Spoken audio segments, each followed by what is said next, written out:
Really, for about as long as I can remember, I have always enjoyed working with wood. And it was my father who taught me how to use a hammer and a saw and a tape measure, and we made a number of things together, including adding a room onto the house.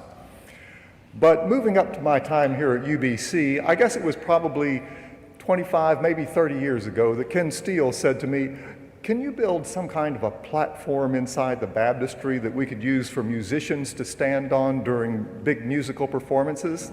I said, "Well, sure, I can do that." And it's up there right now, but you probably haven't paid any attention. It just looks like a piece of blue carpet.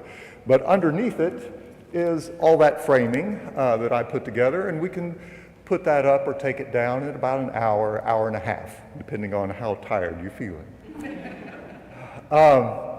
More recently, Amelia Fulbright asked me if I would make a manger for us to use during the Advent season, and I said sure. Now, I'll tell you, nothing is easier than a manger. Anybody could slap one together in about an hour, except me. And I was sitting at the dining table with my architect scale drawing up plans, and Carrie came by and said, is it possible that you're overthinking this? Yes, that's the way I work. So it's not necessarily better, but I can guarantee you there's probably not another manger quite like that one anywhere on the planet. Well, the next big thing that happened to us was the organ renovation. This beautiful organ up behind me got completely redone, and we ended up with hundreds of organ pipes that did not go back into the organ. There were too many pipes in there, according to Jonathan, and so we didn't put them all back. And I thought, what can I do with those? Well, the first thing that came to mind was just making a display. I wanted people to see these beautiful organ pipes. And so I put that together and even added a little brass plaque that says they came from University Baptist Church. So when I'm gone, people will still know that's where those came from. But after that, I thought, what can I make from them? That's nice to just look at, but what can I make out of them? And I said, well, I'm going to make Christmas presents for all the staff. And what I made for Jonathan was a flute.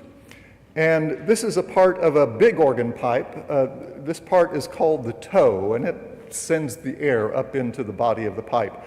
And I thought, well, I could make a flute out of that. And you may ask, do you know anything about making flutes? Do you know how to play a flute? No, but those did not seem important obstacles to me. And so it took a couple of tries. This is the second one.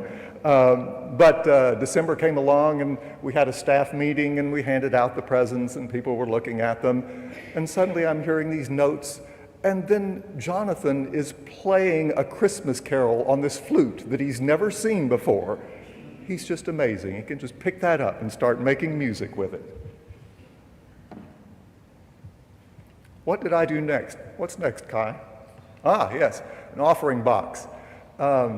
Natalie and the deacons were talking about different ways that we might be able to take up the offering during worship.